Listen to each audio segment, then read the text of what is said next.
नमस्कार मित्रों, मैं हूं प्रोफेसर शेषकरण चारण और आप देख रहे हो मेरा YouTube channel click for career. दोस्तों, आज मैं आपको नेट जेआरएफ की परीक्षा 2021 के बारे में बता रहा हूं। आज ही अपने इसकी वैकेंसी की अनाउंस हुआ है नेट जेआरएफ रिलेटेड परीक्षा का। मैं आज आपको बताऊंगा कि नेट जेआरएफ परीक्षा क्या होती है, कौन इनको परीक्षा को कंडक्ट करवाता है, इसका एग्ज़ाम कब होगा, एग्ज़ाम में पेपर कितने होंगे, पेपर का पैटर्न किस तरीके का होगा, कितने समय में कितने सवाल करने पड़ेंगे और नेट जेआरएफ करने से हमको क्या फ़ायदा है और इसके लिए एलिजिबिलिटी क्राइटेरिया क्या है। इन सभी बातों को आप इस वीडियो में देखना। मित्रों, भारत सरकार के जो एजुकेशन मिनिस्ट्री है, मिनिस्ट्री ऑफ एजुकेशन, जो पहले एमएचआरडी के नाम से जाना जाता था, उसकी एक एजेंसी है एनटीए, नेशनल टेस्टिंग एजेंसी के द्वारा नेट जेआरएफ की परीक्षा हर वर्ष साल में 2 बार दिसंबर और मई महीने में आयोजित करवाई जाती है। इस बार की जो परीक्षा है वो मई महीने की दूसरी 2, 3, 4, 5, 6, 7, 10, 11, 12, 14 और 17 मई 2021 को नेट जेआरएफ की परीक्षाएं करवाई जाएगी एनटीए के द्वारा। ये एग्ज़ाम जो है पूर्णतया कंप्यूटर बेस्ड एग्ज़ाम होगा और इसके अंदर एमसीक्यू सारे क्वेश्चन आपको मल्टीपल चॉइस वाले मिलेंगे।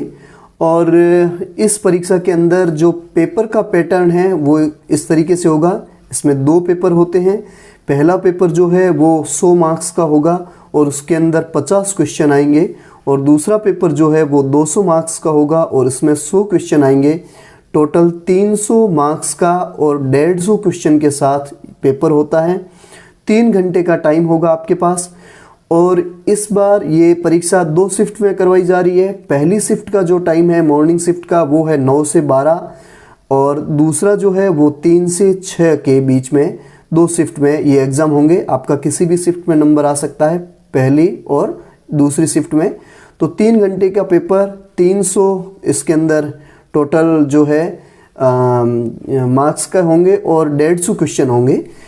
अब इस नेट जेआरएफ के अंदर क्या होता है कि आपका मिनिमम 55% जो है पोस्ट ग्रेजुएशन होना चाहिए। आपका एमए मास्टर डिग्री जो है, चाहे एमए, एमकॉम, एमएससी जो भी हो, आपकी मास्टर डिग्री 55% के साथ होनी चाहिए। और जो कैटेगरी वाले हैं उनको 5% की इसमें छूट दी गई है। इसके अलावा आप किसी भी मान्यता प्राप्त यूनिवर्सिटी के अंदर आपकी एमए होनी चाहिए। और इस नेट जेआरएफ ये एक क्वालिफाई एग्ज़ाम है कॉलेज और यूनिवर्सिटी के अंदर असिस्टेंट प्रोफेसर के लिए। चूँकि मैं खुद असिस्टेंट प्रोफेसर हूँ और आपको मैं बता रहा हूँ कि नेट क्लियर करने के बाद और जेआरएफ क्लियर करने के बाद भारत के किसी भी कॉलेज और यूनिवर्सिटी के अंदर आप एज ए असिस्टेंट प्रोफेसर के लिए अप्लाई कर सकते हो।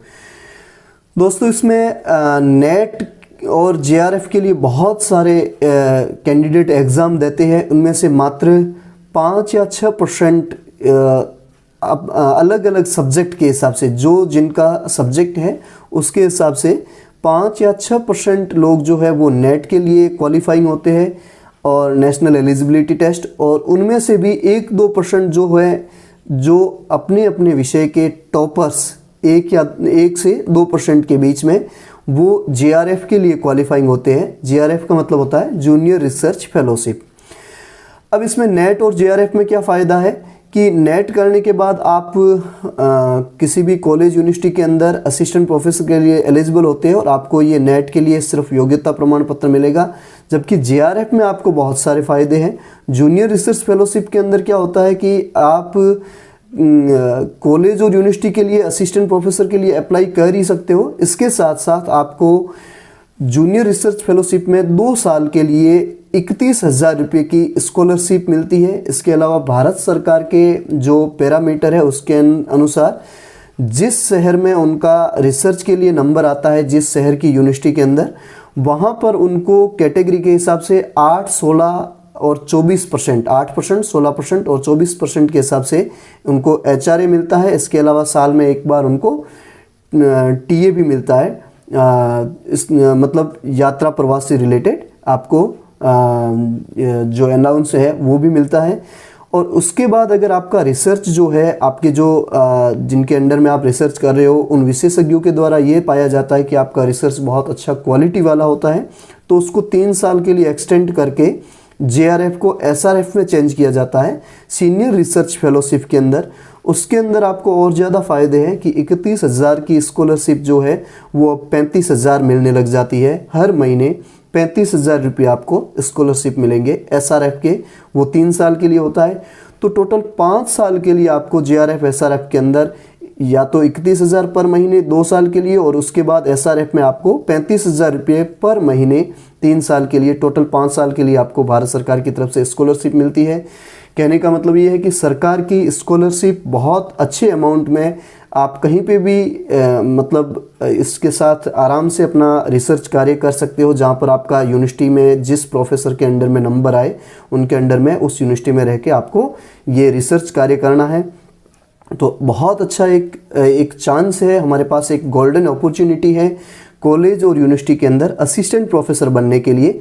तो आप इस बार की जो नेट JRF की परीक्षा है मई महीने के अंदर होगी, मैंने आपको तारीख बताई दी है, उसके लिए आप अप्लाई कर सकते हो आज से, यानी 2 फरवरी से लेकर 3 मार्च 2021 तक आप ऑनलाइन इसके लिए अप्लाई कर सकते हो। इसकी वेबसाइट मैं आपको इसके साथ ही अटैच कर रहा हूँ लिंक, और इसके बाद आप इसके अंदर फ़ी जो पे करनी है वो करनी पड़ेगी आपको। और याद रखना 2 फरवरी से 3 मार्च 2021 तक ये लिंक आपके सामने अवेलेबल रहेगा, आप अप्लाई कर सकते हो, और मई महीने में इसका एग्ज़ाम होगा। तो अभी से जुट जाइए, एक बहुत अच्छा सुनहरा मौका है अपने भविष्य को संवारने का। उच्च शिक्षा के अंदर जो भारत सरकार का सबसे ज़्यादा हाईएस्ट पे ग्रेड वाला आपको एक जॉब मिल सकता है। तो मित्रों, तैयारी कीजिएगा। आपको आगामी नेट JRF की परीक्षाओं के लिए बहुत सारी शुभकामनाएं। और 2 फरवरी से लेकर 3 मार्च तक के बीच में फॉर्म भरने आपको, और मई महीने की 2 तारीख से आपको ये एग्ज़ाम स्टार्ट हो जाएंगे। तो आपका जब जहां नंबर आए उस हिसाब से आपको एग्ज़ाम देना है।